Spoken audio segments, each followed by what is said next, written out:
ওয়ালাল আখিরাতু খায়রুল লাকা মিনাল উলা। নবীজি আপনি স্মরণ রাখেন যে পূর্ববর্তী সময় থেকে পরবর্তী সময়টা আপনার জন্য শ্রেষ্ঠ, আপনার জন্য উত্তম। এই মেসেজ আমি আপনাকে দিচ্ছি। ওই জন্য হতাশাগ্রস্ত মানুষদেরকে বলবো যে হতাশা হবেন না, নিরাশা হবেন না। ইনশাল্লাহ বিজয় একদিন এই পৃথিবীতে কালিমার পতাকা উঠবে, কালিমার পতাকা উঠবে, কালিমার পতাকা উড্ডীন হবে এই তামাম পৃথিবীতে কালিমার পতাকা ঈসা আলাইহিস সালামের নেতৃত্বে তামাম পৃথিবীতে কালিমার পতাকা উড্ডীন হবে। এই জন্য হতাশা হবেন না, নিরাশা হবেন না, ভালো কাজ করুন, আল্লাহ রাব্বুল আলামিন সফলতা অর্জন করাবেন। ওয়ালা সাউফা ইউতিকা রাব্বুকা ফাতারদা। আল্লাহ রাব্বুল আলামিন আপনাকে অচিরে এমন নিয়ামত দিবেন যে নিয়ামতগুলি পেয়ে আপনি খুশি হয়ে যাবেন। এই জন্য হতাশাগ্রস্ত মানুষদের জন্য বলবো যে কষ্টের পরে সুখ আছে, এই জন্য হতাশা হবেন না, ধৈর্য ধারণ করুন। আলাম ইয়াজিদকা ইয়াতীমান ফাআওয়া। ওগো নবীজি, আল্লাহ রাব্বুল আলামিন তো আপনাকে পেয়েছে এতিম অবস্থায় পেয়ে তিনি আপনাকে আশ্রয় দিয়েছেন। এই জন্য হতাশা হবেন না, রব্বে কারিমের দরবারে আপনি নিরাশা হবেন না, আপনি ভরসা রাখুন।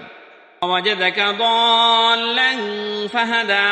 আল্লাহ রাব্বুল আলামিন আপনাকে পেয়েছে যে আপনার পথ চিনতেন না, সঠিক পথ কোনটা সেটা আপনি নির্ণয় করতে পারেননি। আল্লাহ রাব্বুল আলামিন আপনাকে সঠিক পথের দিশা দিয়েছেন। ওয়াজাদাকা আইলান ফাগনা। আপনি ছিলেন নিঃস্ব, কেউ আপনাকে চিনত না। আল্লাহ রাব্বুল আলামিন আপনাকে স্বাবলম্বী করেছেন, সমৃদ্ধ করেছেন। এই জন্য রবের প্রশংসা করুন। নবীজি রব্বে কারিম 3টা সবক দিচ্ছি। আর নবীজি আপনি এতিমদের প্রতি কঠোর হবেন না, এতিমদের প্রতি আপনি সহায় হন, এতিমদেরকে আপনি ধমক দিয়েন না, এতিমদেরকে আপনি তাড়িয়ে দিবেন না। রাসূল সাল্লাল্লাহু আলাইহি সাল্লাম বলেছেন যে যারা এতিম লালন করে, নবীজি বলেন আমি জান্নাতের ভিতরে এই আঙ্গুল দেখায় বলেছে আমি এবং এতিম লালনকারী আমি কাছাকাছি থাকবো। এই জন্য বলবো যারা এতিমদেরকে লালন পালন করবেন, এতিমদেরকে খোঁজ খবর নিবেন, রব্বে কারিম আল্লাহ রাব্বুল আলামিন নবীজির সাথে আপনার জান্নাতি।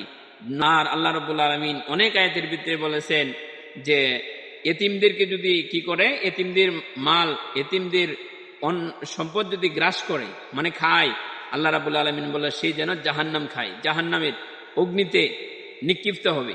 এই জন্য এরপরে রাসূল সাল্লাল্লাহু আলাইহি সাল্লাম বলেছেন যে প্রতিবেশী ক্ষুধার্ত থাকে অথচ তার কোনো খোঁজ খবর নেই না, ভালো কিছু খায়, তাহলে রব্বে কারিম তাকে পরিচয় দিবেন না। এই জন্য এতিমদের সাথে ভালো ব্যবহার করবেন। ফাআম্মাল ইয়াতীমা ফালা তাকহার ওয়া আম্মাস সাইলা ফালা তানহার। 2 নাম্বার সবক হলো নবীজি আপনি যারা ভিক্ষুক তাদেরকে তাড়িয়ে দিবেন না, তাদেরকে ধাক্কা দিবেন না, তাদেরকে ধমক দিবেন না। নবীজি আপনি তাদের সাথে ভালো আচরণ করেন। ওয়া আম্মা বিনি'মাতি রাব্বিকা ফাহাদ্দিস।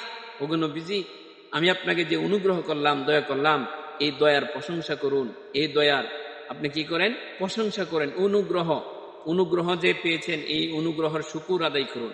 আল্লাহ রাব্বুল আলামিন আমাদেরকে কত দয়া করেছেন, এই জন্য আমরা দয়ার প্রশংসা করব, দয়ার কৃতজ্ঞতা আল্লাহ রাব্বুল আলামিনের কাছে প্রকাশ করব। আল্লাহ রাব্বুল আলামিন আমাদের সবাইকে সেই তৌফিক দান করুন। সকলে বলেন আমিন।